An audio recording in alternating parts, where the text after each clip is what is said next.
Excellence, c'est véritablement un plaisir pour moi d'être reçu par vous ici dans votre domicile à Abidjan. Je n'ai pas les mots exacts pour vous remercier pour les conseils que vous venez de me prodiguer en tant qu'ancien conseiller du président Dadis Camara, en tant qu'ancien ministre de la communication du gouvernement et porte-parole du gouvernement Dadis Camara, du président Dadis Camara. Vous avez fait beaucoup d'expériences politiques, vous avez eu à rencontrer, à interagir avec beaucoup d'hommes politiques, beaucoup de chefs d'État, de gouvernement en Afrique et dans le monde. Aujourd'hui, vous représentez pour nous, notre jeunesse africaine, un grand espoir. Cet espoir que nous nourrissons pour une Afrique plus démocratique, une Afrique plus développée. Nous sommes très heureux de voir cette image-là en vous. Et pour moi, je suis venu effectivement en terre ivoirienne et vous m'avez reçu chez vous. Nous avons beaucoup échangé sur les enjeux même de la politique togolaise, les enjeux de la politique africaine en général et surtout le rôle important que la jeunesse est appelée à jouer pour que nous puissions véritablement construire l'état de droit et les états démocratiques dans nos différents pays. J'estime que vous représentez véritablement une source d'inspiration pour notre génération et à la vérité, la jeunesse togolaise vous devra beaucoup parce que ce que vous incarnez aujourd'hui, évidemment, porte à pouvoir motiver davantage les troupes, à pouvoir galvaniser les jeunes, à pouvoir sensibiliser, à les former pour que ces jeunes puissent véritablement devenir de bons citoyens africains et au même moment de grands acteurs au développement. J'ai beaucoup appris de vous, notamment les conseils liés à la vie politique, à comment est-ce qu'en tant que jeunes, nous devons entreprendre la vie politique, nous devons nous engager, nous devons véritablement également frayer notre chemin pour pouvoir apporter une contribution édifiante pour la construction de nos États. Excellence, Monsieur le Ministre, je voudrais encore une fois de plus vous encourager aussi dans vos initiatives. Je sais que vous représentez beaucoup pour la Guinée. Je sais qu'aujourd'hui la Guinée est à un carrefour assez pertinent. Et vous, avec votre jeunesse, avec vos réflexions, je sais qu'un travail important est fait par vous pour la réconciliation en Guinée. Et la jeunesse guinéenne, et même au-delà, la jeunesse africaine espère beaucoup en vous. Je l'ai toujours dit, je l'ai plusieurs fois dit.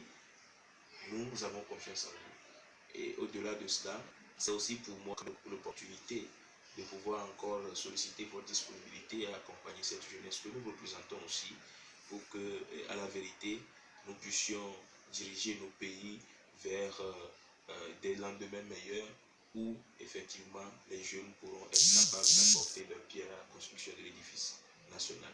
Excellence, merci pour beaucoup. Vous êtes un grand frère. Aujourd'hui, vous m'avez reçu à la fois avec un cœur de grand frère, mais au-delà de tout, vous êtes un grand leader. Mais je voudrais également saluer votre humilité, votre disponibilité et surtout votre compréhension de la chose politique et de la chose politique africaine, les méandres de la politique africaine. Vous avez une lecture assez élucidée des difficultés politiques en Afrique aujourd'hui, au regard tout simplement des échanges que nous avons eus.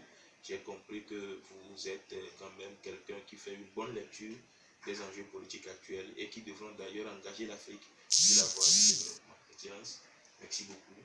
Et c'est toute la jeunesse togolaise et partant la jeunesse africaine qui vous remercie pour ce que vous apportez à notre génération. Merci, Excellence. Merci, Docteur Neno. Merci beaucoup. Merci beaucoup. Vraiment des mots de qualification que vous m'avez donné auxquels je ne sens même pas à l'intérieur. Et ces mots qui sont vraiment très très forts pour moi. Mais je tiens à vous remercier. Juste vous remercier, mon cher frère. Je vous remercie encore une fois d'être venu me voir, d'être venu pour prendre quelques conseils avant de retourner dans votre pays natal, qui est le Togo.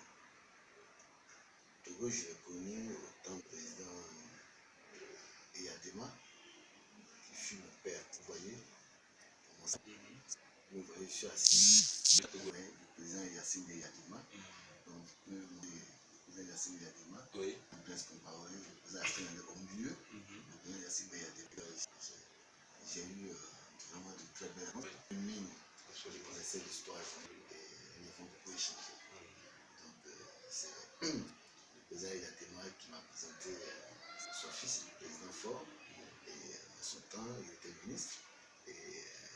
Sacha qui était directeur De la zone franche. et puis son jumeau qui était directeur du Grand Moulin. Oui, voilà, exactement. Et son fils aussi qui fait la musique. Parfait, Donc, exactement. voilà, donc il m'a présenté ses enfants et ces liens-là sont restés entre les enfants et moi. Donc au jour d'aujourd'hui, je rencontre mon jeune frère Gnagnon, docteur Gnagnon, vraiment qui est aussi une grande mine avec son jeune âge, un véritable lutteur combattant politique. Et je vous suis de près, jeune frère, je vous suis de près, je suis vos interventions politiques et je suis aussi le voix d'après au niveau de la jeunesse africaine. Je vois le travail que vous faites au niveau de cette grande jeunesse africaine, plus particulièrement la jeunesse togolaise. Je pense que l'avenir est prometteur. Vous avez un avenir meilleur. Continuez dans la lutte. On ne peut rien avoir sans la lutte. Continuez la lutte positive. Donc luttez positivement. Et vous allez voir que ça va payer. Vous avez un destin national. Ce destin national vous le un jour. Parce que vous êtes plein d'idées. Vous êtes jeune. À 35 ans, trouver des jeunes docteurs à 30 ans. Vous allez en Afrique, c'est très rare. Même au Togo, je peux même dire que vous êtes la toute première personne à 30 ans qui est docteur. Donc, vous voyez. Donc, ce parcours que vous avez eu, au moment où j'étais arrivé ici, et vous êtes venu me voir pour des conseils, les seuls conseils que je peux vous donner, luttez positivement. Luttez positivement dans la cohésion des peuples, la cohésion de la jeunesse. Vous ne pouvez rien avoir dans la violence. Vous pouvez tout avoir dans la paix et dans la discussion, dans le dialogue, dans la compréhension. Et c'est ce sens que vous m'avez montré toujours. Et c'est ce sens que vous continuez de me montrer. Moi, je rentrerai bientôt à Conakry pour prendre ma part de place dans la vie politique guerrière. Les gens ont eu l'impression que j'ai fait un recul, c'est vrai. J'ai fait un recul stratégique. Bientôt, nous serons à la veille des élections présidentielles 2020. Je vais retourner à Conakry, reconstituer mon parti politique, faire des aménagements politiques. Au lieu des membres du groupe politique, des membres du groupe national, du comité central, du parti. Et mettre toutes les structures en place, renouveler les différentes comités de base et les différents comités de base, quand ils seront renouvelés, ensuite nous allons relancer la machine politique. Et ainsi de suite, nous allons faire des organisations politiques. Nous allons donner des feuilles de mission à chaque délégation et ensuite nous allons tenir un congrès. Et le congrès va désigner son candidat à l'élection présidentielle 2020 et présenter les candidats qu'il faut sur les élections législatives qui doivent avoir lieu bientôt. Donc, la date ne est pas encore fixée, mais je pense que bientôt il va y avoir les élections législatives et participer à ces élections législatives. Et nous allons faire quelque chose de nouveau au peuple. Quelque chose qui n'a jamais été. Nous allons travailler sur l'éducation que nous allons donner beaucoup plus de force, la santé, les infrastructures et autres. On va rassembler la jeunesse autour d'une plateforme consensuelle et voilà à peu près ce pourquoi nous y allons. Mais nous n'allons pas pour nous opposer à qui que ce soit.